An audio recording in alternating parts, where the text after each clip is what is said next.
السلام علیکم، میں ہوں اکرام اللہ جویا، میرے ساتھ موجود ہیں فیضان رضوی صاحب۔ اس ویلاگ میں ہم مشرق وسطیٰ کی صورتحال جاننے کی کوشش کریں گے۔ فیضان صاحب، مشرق وسطیٰ کی بات ہو رہی تھی، اس وقت جو جنگ بندی ہے اس کا سٹیٹس کیا ہے؟ اچھا، جنگ بندی کا سٹیٹس یہ ہے کہ ایک اور لاش جو ہے اسرائیلی قیدی کی وہ حماس کی جماعت کو مل گئی ہے، اور اب سے کچھ دیر قبل حماس کی جماعت کی جانب سے یہ اناؤنسمنٹ سامنے آئی، اور عالمی ادارے کی گاڑیاں اس وقت جب ہم ویڈیو ریکارڈ کر رہے ہیں تو راستے میں ہیں، اور کچھ دیر کے بعد یہ جو ایک قیدی کی لاش ہے وہ اسرائیلی اتھارٹیز کے حوالے کر دی جائے گی، اور یہ لاش حوالے کرنے کے بعد ایک لاش باقی رہ جائے گی جو اسرائیلی قیدی کی لاش ہے، اس کی تلاش کا عمل بھی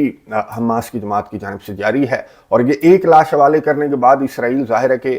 شناخت کرے گا۔ اگر یہ اسرائیلی قیدی کی لاش ہے تو پھر یوں کہہ لیں گے ایک لاش باقی رہ جائے گی، اور ایک لاش حوالے کرنے کے بعد یہ جو معاہدہ ہے دوسرے مرحلے میں داخل ہو جائے گا۔ فیضان صاحب، جیسا کہ آپ بتا رہے ہیں شناخت کی جائے گی، پچھلی ویڈیو میں آپ بتا رہے تھے کہ کچھ باڈی پارٹس جو ہیں وہ بھیجے گئے تھے، کیا ان کی شناخت ہوئی؟ یہ وہی باڈی پارٹس کی لاش جو ہے وہ ملی ہے یا کوئی اور ہے؟ اچھا، یہ جو گزشتہ ویڈیو کے اندر ہم بات کر رہے تھے نا، یہ ڈیفرنٹ لاش ہے۔ وہ جو باڈی پارٹس بھیجے گئے تھے حماس کی جانب سے اسرائیلی اتھارٹیز کے حوالے کیے گئے تھے کہ جی شناخت کر کے بتاؤ کہ اگر تمہارے قیدی کے باڈی پارٹس ہیں تو پھر اس ایریا کے اندر تلاش کرتے ہیں اس پوری لاش کو، تو وہ اسرائیل نے شناخت کی، اور اسرائیل کی جانب سے یہ کہا گیا کہ نہیں، یہ ہمارے قیدی کے باڈی پارٹس نہیں ہیں۔ تو یہ ڈیفرنٹ لاش ہے جو حماس کی جانب سے حوالے کی گئی ہے اسرائیلی اتھارٹیز کے۔ تو ایک لاش اور حماس کی جماعت اور عالمی ادارے کی جانب سے یہ کہا جا رہا ہے کہ اسرائیلی قیدی کی ہی لاش ہے۔ تو یہ اب اسرائیل جو ہے وہ اپنی طرف سے بھی شناخت کا عمل کرے گا، اور اس کے بعد کنفرم کرے گا چند گھنٹوں کے بعد کہ آیا یہ اسرائیلی قیدی کی لاش ہے یا نہیں ہے، اور اگر یہ اسرائیلی قیدی کی لاش ہوتی ہے تو پھر ایک لاش رہ جائے گی جس کی تلاش حماس کی جماعت کی جانب سے کی جا رہی ہے، اور وہ ایک لاش جب بھی مل جائے گی 2 4 8 دن کے بعد تو پھر یہ جنگ بندی معاہدے کا جو پہلا مرحلہ ہے یہ مکمل ہو جائے گا۔ فیضان صاحب، ایک لاش اب ملنا باقی ہے، تو مطلب تو یہ دوسرے مرحلے میں داخل ہو جائے گی؟ اچھا، یہ جو ہے نا 2 لاشیں جب تک نہیں ملی تھی، اب تو خیر ایک اور لاش مل گئی حماس کی جماعت کو۔ تو قطر، ترکیہ، مصر وغیرہ کی جانب سے کہا جا رہا تھا اسرائیل کو کہ جی دوسرے مرحلے کے اندر داخل ہو جاؤ، یہ 2 لاشیں ڈھونڈتے رہیں گے، پھر درمیان میں آپ کے حوالے کر دیں گے۔ لیکن نیتنیاہو لٹکا رہا تھا ان 2 لاشوں کو لے کر، جس میں سے ایک لاش تو مل گئی ہے، تو نیتنیاہو کی جانب سے لٹکایا جا رہا تھا۔ تو نیتنیاہو، میرا یہ خیال ہے کہ نیتنیاہو ایک لاش کو لے کر بھی ابھی لٹکائے گا، مزید لٹکائے گا اس کو، ابھی مزید لٹکائے گا پہلے مرحلے کو، کہ جی پہلا مرحلہ مکمل تب ہوگا جب تمام میرے قیدیوں کی جو لاشیں ہیں وہ میرے حوالے کر دی جائیں گی۔ تو اسرائیل ابھی بھی لٹکا رہا۔ میں آپ کو بتا دوں کہ انٹرنیشنل میڈیا کی سرخیوں میں آج یہ خبر ہے کہ اسرائیل کی جانب سے آج یہ اناؤنسمنٹ سامنے آئی، اور یہ بڑی مبہم قسم کی اناؤنسمنٹ ہے جو اسرائیل کی جانب سے کی گئی، اور یہ کلیئر نہیں ہے۔ اسرائیل کی جانب سے بیان سامنے آیا کہ ہم چند دنوں کے بعد جو رافع سرحد ہے اس کو ہم کھولنے جا رہے ہیں، تو جو بھی فلسطینی مصر جانا چاہتا ہے تو اس کے لیے رافع کراسنگ جو ہے یہ مصر کا بارڈر ہے، تو یہ ہماری جانب سے کھولا جا رہا ہے مصر کے ساتھ کوارڈینیٹ کرنے کے بعد۔ اب مصر کی جانب سے بیان یہ سامنے آیا کہ ہمارے ساتھ تو کوئی کوارڈینیشن اسرائیل کی جانب سے نہیں کی گئی، اور یہ انٹرنیشنل میڈیا کی سرخیوں کے اندر یہ جو اسرائیل کا بیان ہے کہ چند دنوں کے بعد ہم رافع سرحد کو کھول دیں گے، تو جو بھی مصر جانا چاہتا ہے وہ آ جائے۔ اب کوئی زخمی کا ذکر نہیں کیا گیا، شدید زخمی کا ذکر نہیں کیا گیا اس بیان میں جو کہ اسرائیل کی جانب سے جاری کیا گیا۔ تو انٹرنیشنل میڈیا کے اوپر اور مصر کے اندر اس طرح کی باتیں، اس طرح کی خبریں گردش کر رہی ہیں کہ شاید یہ غزہ کے معصوم فلسطینیوں کو اس طرح کا بیان جاری کر کے یہ اس طرح سے قائل کرنے کی کوشش کر رہے ہیں کہ جاؤ مصر نکل جاؤ، یہاں تمہاری جان کو خطرہ ہے۔ تو یہ بے دخلی اگین اسرائیل کی جانب سے اس طرح کی کارروائی بھی کی جا سکتی ہے۔ حالانکہ معاہدے کے اندر یہ لکھا ہوا ہے کہ جب بھی رافع کراسنگ کھلے گی تو جو دونوں سائڈ سے، اسرائیل کی سائڈ سے بھی کھلے گی اور مصر کی سائڈ سے بھی یہ رافع کراسنگ جو ہے وہ کھلے گی، کہ اگر کوئی زخمی، شدید زخمی مصر جائیں گے تو آلریڈی جو جا چکے ہیں مصر کے اندر تو وہ بھی تو واپس آئیں گے۔ تو اب یہ اسرائیل کی جانب سے جو بیان سامنے آیا، تو اسرائیل کا میں نے آپ کو بتایا کہ ایک کلیئر بیان نہیں ہے۔ اسرائیل کی جانب سے یہ کہا گیا کہ چند دنوں کے بعد ہم رافع کراسنگ کھولیں گے، تو جو بھی فلسطینی مصر جانا چاہتا ہے تو وہ جا سکتا ہے۔ تو اس پر مصر کی جانب سے بہت زیادہ رد عمل بھی سامنے آ رہا ہے کہ ہمارے ساتھ کوارڈینیٹ نہیں کیا گیا، اور مصر، میرا خیال یہ ہے کہ اپنی سائڈ کی جو کراسنگ ہے، جو بارڈر ہے، وہ مصر کی جانب سے نہیں کھولا جائے گا. وہ بند رہے گا تو پھر یہ واپس ہی جائیں گے وہاں سے، جا ہی نہیں سکیں گے. یہ اسرائیل جو ہے وہ مصر جو ہے وہ اسرائیل کے ساتھ اب کمیونیکیٹ کرے گا، کوارڈینیٹ کرے گا کہ معاہدے کے مطابق تو یہ لکھا ہوا ہے نا کہ دونوں سائڈز کھلیں گے. دونوں سائڈز کھلیں اب آپ نے جو اپنی سائڈ کھولنے کا بیان جاری کیا تو کیا مطلب ہے کہ آپ غزہ کے معصوم فلسطینیوں کو مصر دھکیلنے کی کوشش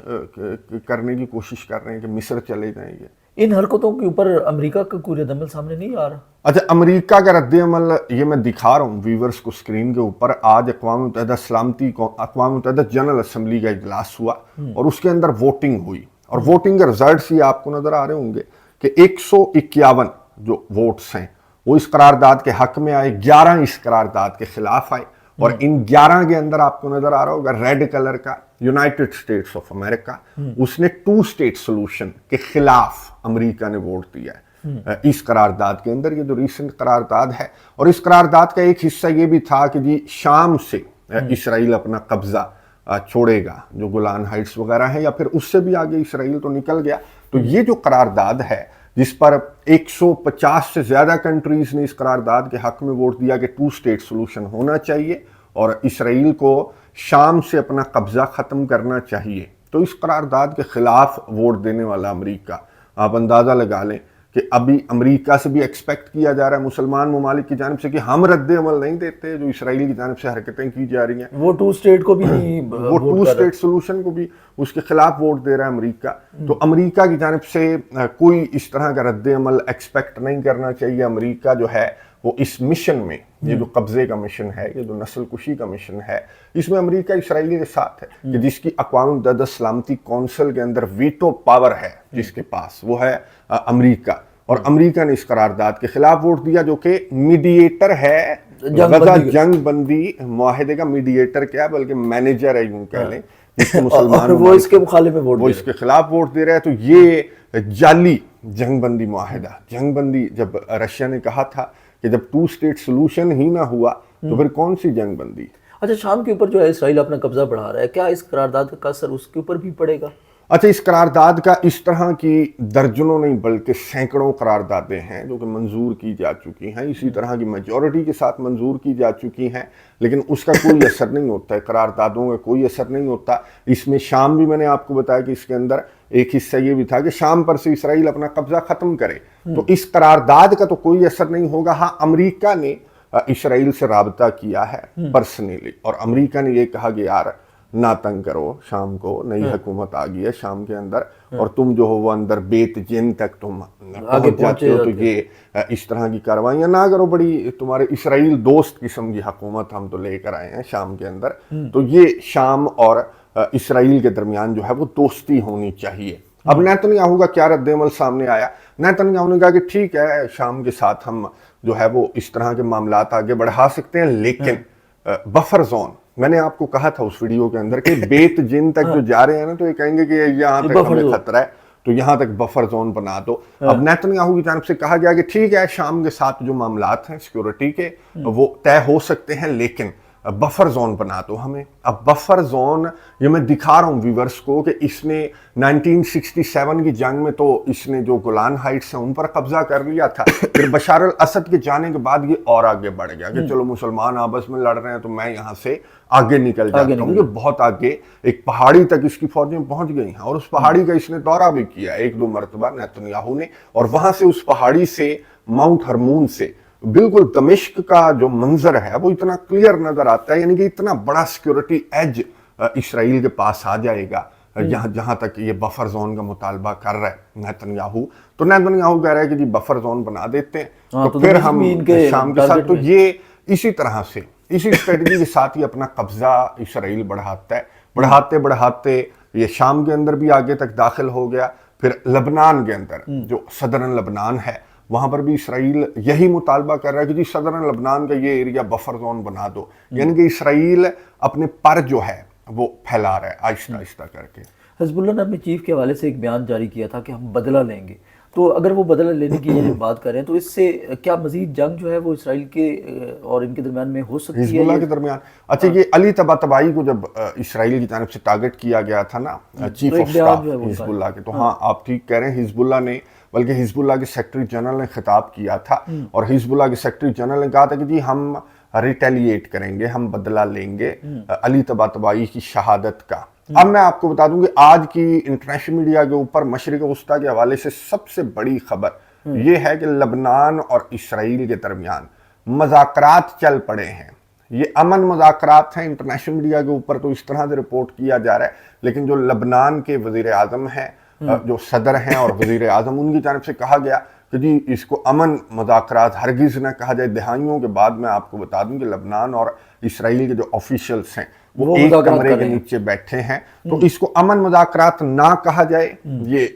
جو نواف سلام ہیں لبنان کے اور جو جوزف اون ہیں، ان کی جانب سے بیان سامنے آیا کہ بارڈر ریلیٹڈ معاملات کو حل کرنے کے لیے مذاکرات جو ہیں وہ جاری ہیں، لبنان کے اندر یہ جاری ہیں، جہاں پر یو این کا مشن ہوتا ہے نا لبنان اور اسرائیل کے بارڈر کے درمیان، یو این کے جو پیس کیپرز ہیں وہ تعینات ہیں، برائے نام تعینات ہیں۔ اسرائیل جو مرضی کرے، جب مرضی کرے، تو اسرائیل تو اس طرح کی کاروائیاں لبنان کے اندر بھی کر رہا ہے۔ تو یہ بارڈر سیکورٹی ریلیٹڈ، جیسے شام اور اسرائیل کا معاملہ ہے نا بفر زون کا، تو لبنان اور اسرائیل کا بھی ہے۔ تو یہ بارڈر سیکورٹی ریلیٹڈ معاملات کو طے کرنے کے لیے مذاکرات جاری ہیں۔ تو جو آپ سوال کر رہے ہیں نا کہ حزب اللہ کی ریٹیلیشن، تو یہاں مذاکرات کے اندر ایک ہی مطالبہ ہے اسرائیل کا اور امریکہ کا کہ حزب اللہ سے ہتھیار لو، تو اس کے بعد ہمیں لبنان سے کوئی تھریٹ نہیں ہوگا۔ اگر تم حزب اللہ سے ہتھیار نہیں لے سکتے تو پھر ہم تو بفر زون بنائیں گے تاکہ ہمیں لبنان سے کوئی تھریٹ نہ ہو۔